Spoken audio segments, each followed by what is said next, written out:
Donc, j'ai le plaisir et l'honneur de présider les travaux d'un groupe de la commission politique du PLQ qui se penche sur les améliorations au niveau des services de santé au Québec. Ce groupe est composé de 4 personnes détenant à la fois l'expertise médicale, une connaissance concrète du réseau et des années de militantisme derrière la cravate. Notre mandat est de mettre sur la table de nouvelles idées pour le programme politique qui guidera le prochain gouvernement libéral vers notre 4e victoire électorale consécutive. Notre objectif est de faire le point sur les progrès accomplis, prendre acte des défis à venir et voir comment rendre les services plus accessibles, plus efficaces et plus fluides. Nous sommes conscients que les réalités démographiques exercent beaucoup de pression sur le réseau, mais nous sommes également conscients que la prévention et la prise en charge par le milieu sont autant d'opportunités de bien composer avec cette pression. Au Québec, que l'on compte le plus de médecins et d'infirmières par habitant au Canada. Le réseau fait moins appel aux temps supplémentaires et aux agences, et on trouve même dans certaines spécialités plus de candidats à la résidence que de postes disponibles. La pénurie étant résorbée, on peut maintenant faire face à 2 constats. Le premier, qu'il sera moins nécessaire et moins justifié d'imposer aux professionnels et aux dirigeants des obligations additionnelles pour pallier au manque d'effectifs. Le deuxième constat, c'est celui-ci. Surmonter les pénuries se veut une condition essentielle à l'amélioration de l'accessibilité, mais ce n'est pas une solution suffisante.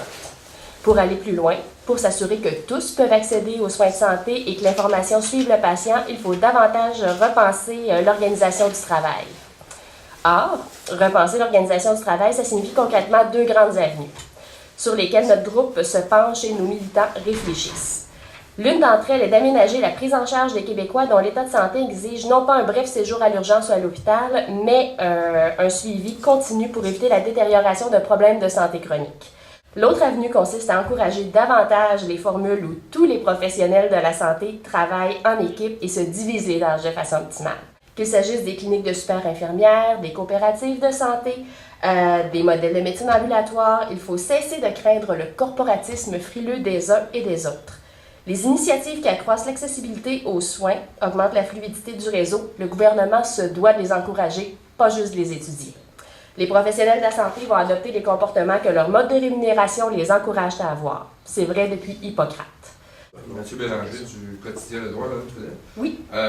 Dans la liste des choses sur lesquelles on va réfléchir en fin de semaine, il n'y a pas été question de la place du privé dans le secteur de la santé. Est-ce que ça va être évacué du débat? Non, pas du tout. Notre comité de travail y réfléchit. Ça fait partie des questions qui étaient soumises aux militants. D'ailleurs, là, j'en ai pas parlé dans mon allocution, mais non, c'est pas évacué du tout.